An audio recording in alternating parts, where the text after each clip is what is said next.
Hello दोस्तों, welcome back to our new video. Math calculations की जो हमने सीरीज शुरू कर रखी है, ये उसी सीरीज़ का अगला पार्ट है, नेक्स्ट पार्ट है। इस पार्ट में हम बात करेंगे कि कैसे आपको जो बड़ा स्टॉप लॉस है वो आपको फंसा सकता है कभी भी कहीं भी, और कैसे वो आपके पूरे गेन्स को वाइप आउट कर सकता है। और जो दूसरी बात जिस पे हम बात करेंगे, आप स्टैगर्ड वे में कैसे स्टॉप लॉस ले सकते हो, इन दोनों की बात हम करेंगे इस एपिसोड में। चलो चलते हैं हम अपने चार्ट के ऊपर। अब आ गए हैं हम अपनी शीट के ऊपर। जैसा कि इस शीट के ऊपर दिखाया गया है, वेरियस रिटर्न्स हैं जो 3 साल की कंपाउंडिंग के बेसिस पे बिहाफ पे दिखा रखे हैं। अगर आप छोटे गेन लेते हो 10% पहले साल में, दूसरे साल में 10% और तीसरे साल में आप सेम 10% लॉस करते हो, तो जो 3 साल के रिटर्न रहेंगे वो 9% के आसपास रहेंगे। पर ईयर आपकी एवरेज 2.9% रहेगी। और यही अगर आपका गेन जो है वो बढ़ के 20% हो जाता है पहले साल, दूसरे साल भी 20% हो जाता है, और तीसरे साल आपको लॉस हो जाता है -20% का, तो जो आपके गेन हैं वो 15.2% रहेंगे 3 साल के। Per year 4.9%। बट गेम कहाँ पे घूमती है? जब आपके लॉसेस जो हैं वो ज़्यादा बड़े हो जाते हैं, बेशक आप प्रॉफिट कितना भी ले रहे हो। जैसा कि दिखाया गया है कि अगर आपका पहले साल में 60% का प्रॉफिट होता है, इसी स्लाइड में ये नीचे दिखा रखा है कि 60% का पहले साल में प्रॉफिट है, दूसरे साल भी 60% का प्रॉफिट है, और तीसरे साल में आपका लॉस हो जाता है 60% का, तो जो आपके रिटर्न हैं वो 2.4% रह जाएंगे 3 साल के एवरेज रिटर्न। पर ईयर का रिटर्न जो है 0.8% रह जाएगा। और यही कंडीशन अगर और वर्स्ट हो जाए, आपके गेन इंप्रूव हो जाए बट आपका लॉस वर्स्ट हो जाए, 90% तक चला जाए। पहले साल आपने 90% गेन किया, दूसरे साल भी आपने 90% गेन किया, बट तीसरे साल आपको लॉस हो गया 90% का। वो जो तीसरे साल का 90% का लॉस है, वो आपको 3 साल का जो टोटल लॉस है वो 63.9% टोटल लॉस लेके जाएगा।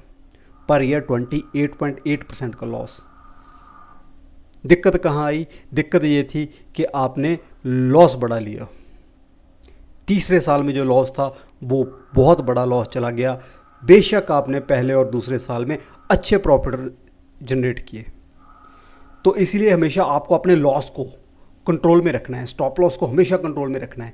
10% एक अच्छा स्टॉप लॉस माना जाता है कि आपका जो स्टॉप लॉस है वो 10% के ऊपर नहीं जाना चाहिए, 10% की रेंज में रहना चाहिए। बिलो 10% आपका स्टॉप लॉस रहना चाहिए अगर आपको मार्केट में बने रहना है, इस गेम में बने रहना है। जैसे ही आपने कोई पोजीशन ली तो उसका जो बिहेवियर है वो आपके फेवर में नहीं है, तो आप अपने स्टॉप लॉस को डिवाइड भी कर सकते हो। ये भी एक अच्छा सब्स्टिट्यूट है अपने जो मैथ की कैलकुलेशंस को अपने फेवर में करने का, ताकि जो प्रोबेबिलिटी है आपकी वो हायर साइड में चली जाए। उसके लिए आपको क्या करना है? सपोज करो आपको एवरेज लॉस 10% का आपको लॉस लेना है किसी एक पर्टिकुलर पोजीशन के ऊपर,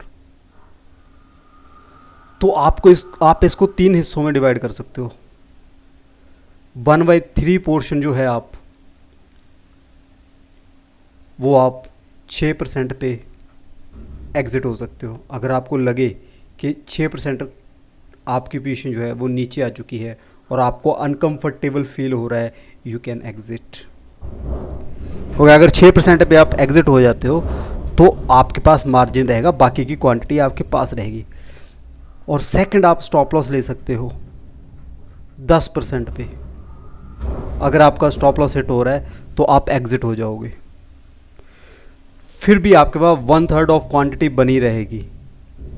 और उस 1/3 ऑफ क्वांटिटी को अगर आप निकालना चाहो तो आप 12% या 14% के आसपास निकाल सकते हो।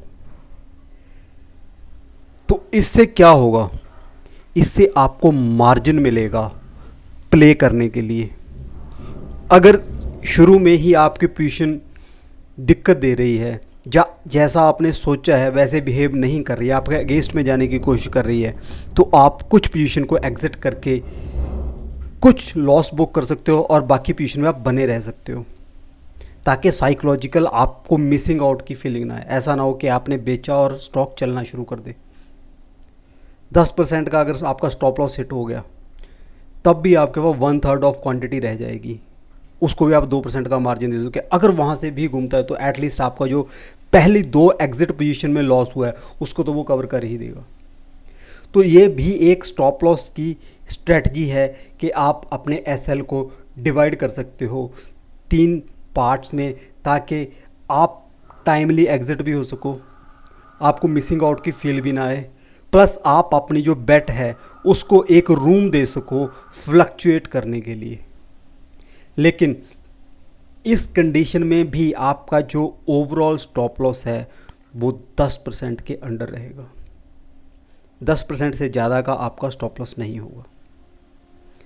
तो इन बातों का खास ख्याल रखना है जब भी आपको मार्केट में काम करना है। ये कैलकुलेशंस, ये काउंटिंग्स आपको गेम में बनाए रखेंगी और टाइम पे बड़ा पैसा कमा के देंगी। बाकी की कैलकुलेशन के लिए हम अगले पार्ट में मिलते हैं। इस पार्ट में इतना ही। हमारे चैनल के साथ बने रहिए, लाइक कीजिए, शेयर कीजिए, सब्सक्राइब कीजिए, ताकि ऐसे ही इन्फॉर्मेशन वीडियो हम आपके लिए लाते रहें।